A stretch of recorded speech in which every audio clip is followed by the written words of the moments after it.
أعوذ بالله السميع العليم من الشيطان الرجيم. بسم الله الرحمن الرحيم. وما أرسلناك إلا رحمة للعالمين. وقال الله تبارك وتعالى في موضع آخر إنك لعلى خلق عظيم. محترم حاضرین، کل کے درس میں نے آپ لوگوں کے سامنے یہ بتایا تھا کہ نبی اکرم صلی اللہ علیہ وسلم اپنے گھر والوں کے ساتھ کیسا سلوک کرتے تھے اور اپنے خادم، اپنے نوکروں کے ساتھ کس طرح کا سلوک کرتے تھے.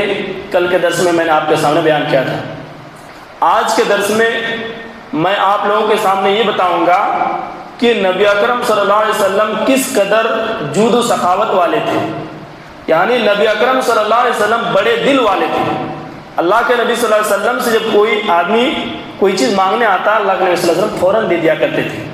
جیسا کہ اللہ کے نبی صلی اللہ علیہ وسلم کی حدیث ہے، صحیح بخاری کتاب الادب حدیث نمبر 6034.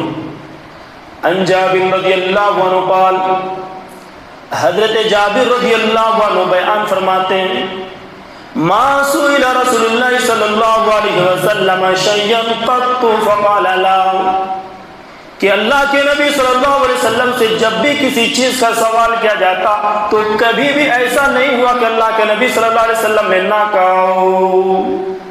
اللہ کے نبی صلی اللہ علیہ وسلم سے جب بھی کسی چیز کا سوال کیا جاتا، مانگا جاتا، اللہ کے نبی صلی اللہ علیہ وسلم فوراً دے دیا کرتے تھے. تو اس سے کیا پتہ چلا؟ پتہ یہ چلا کہ اگر آپ سے کوئی آدمی کوئی چیز مانگ رہے ہیں تو اگر آپ کے پاس ہے تو دے دینا چاہیے. لیکن افسوس کی بات ہے کہ آج ہمارے معاشرے کے اندر کیا ہو رہا ہے، اگر کوئی پڑوسی کوئی چیز مانگنے کے لیے آ رہے ہیں کہ بھائی فلاں چیز دے دو، کھیت میں کام کرنا تھوڑا کدال دے دو، یا کوئی بھی چیز مانگنے کے لیے آتے ہیں، ہمارے پاس موجود رہتی ہے وہ چیز لیکن ہم نہیں دیتے ہیں. یہ نبی کا طریقہ نہیں میرے بھائی. نبی کا طریقہ یہ ہے کہ نبی صلی اللہ علیہ وسلم کبھی بھی مانگنے والے کو، کبھی بھی سائل کو اللہ کے نبی صلی اللہ علیہ وسلم نے نہ دینے کی بات نہیں کہی، یعنی انکار نہیں کیا.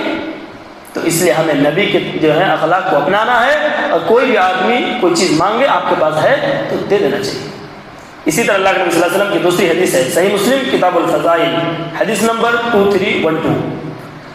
انس رضی اللہ عنہ، حضرت انس رضی اللہ عنہ بیان فرماتے ہیں کہ اللہ کے پیارے نبی صلی اللہ علیہ وسلم لوگوں کو اسلام قبول کرنے کی شرط بہت ساری چیزیں دیا کرتے تھے.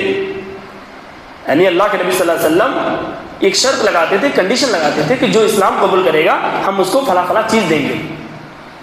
ایک مرتبہ اللہ کے نبی صلی اللہ علیہ وسلم کے پاس ایک آدمی آیا اور وہ اسلام قبول کر لیا. تو اللہ کے پیارے نبی صلی اللہ علیہ وسلم نے اس شخص کو اتنی بکریاں دی کہ 2 پہاڑوں کے بیچ کی جتنی بھی جگہ تھی وہ جگہ بھر سکتی تھی. وہ آدمی وہ ساری بکریاں لے کر اپنے گھر کی طرف چلے گئے، اور جب وہ اپنے قوم کے پاس، وہ اپنے گھر میں جا کر کے پہنچا، وہ اپنے گاؤں میں جا کر پہنچا تو اس نے اپنے قوم سے کہا، یا قوم اسلموا فإن محمدا یؤتی اطعاما لا یخشى الفقر. اے لوگوں، تم سب کے سب اسلام قبول کر لو، کیونکہ محمد تو اتنی ساری چیزیں دیتے ہیں جیسے انہیں کسی کی طرح کے فقر و فاقہ کا اندیشہ نہیں ہے. اللہ کے نبی صلی اللہ علیہ وسلم ایک کنڈیشن رکھتے، اسلام قبول کرے گا تو فلاں چیز دیں گے. اس سے کیا پتا چلا؟ اس سے پتا چلا کہ ہم مسلمانوں کو کچھ ایسی چیز کرنی چاہیے جس سے لوگ ہمارے اسلام کی طرف آئے. اگر ہمارے مسلمانوں میں کوئی آدمی عقیدے کے معاملے میں پیچھے ہیں، غلط کام کر رہا ہے، تو ہمارے اور آپ کی ذمہ داری کیا ہے کہ مان لیجیے جمعہ کا دن ہے، آپ مولانا صاحب کو لے جا کر، اور جو آپ کے رشتہ دار میں کوئی آدمی ہے بدعت کر رہا ہے، شرک کر رہا ہے، آپ ان کو بھی دعوت پہ بلائیے، گھر پہ انوائٹ کیجئے، ایک مولانا کو لے کے جائیے، اور جو دعوت وغیرہ کھلا کر کے، کھانا پینا کھا کر کے، یہ سب باتیں جو ہیں آپ وہاں پہ چھیڑیے. ہو سکتا ہے کہ مولانا صاحب ان کی باتوں کو جو ہے باتیں وہ بتائیں، قرآن حدیث کی باتیں بتائیں اور ان کے دل پہ اثر کر جائے. تو یہ ہماری ذمہ داری ہے. اسی طرح آپ ایسا بھی کر سکتے ہیں، جیسے مسجد میں کوئی نماز پڑھنے آتے ہیں، اللہ نے آپ کو بہت ساری چیزیں دی ہیں، آپ مٹھائی وغیرہ ہے لا کر کے رکھے جمعہ کے دن، لوگ آئیں گے تھوڑا تھوڑا کر کے دیتے رہیے. یہ ثواب کے لیے نہیں بول رہا ہوں میں، بلکہ ایک طرح سے لوگوں کو کھینچنے کے لیے، اپنے اندر جو ہے اپنے طرف اٹریکٹ کرنے کے لیے بات بول رہا ہوں. کیونکہ نبی کریم صلی اللہ علیہ وسلم کیا کرتے؟ جب اسلام قبول کرتے تو فلاں چیز ہے دے دیا کرتے تھے تاکہ لوگ ان کی طرف اٹریکٹ ہو. تبھی تو اس آدمی نے کہا نا کہ لوگوں تم لوگ اسلام قبول کر لو، محمد تو اتنا دیتے ہیں کہ انہیں فقر و فاقہ کا اندیشہ نہیں ہے. تو جب آپ اس طرح کریں گے تو لوگ جو ہیں ہمارے جماعت کی طرف، ہمارے جو ہیں اسلام کی طرف لوگ آکرشت ہوں گے، لوگ مائل ہوں گے. اسی طرح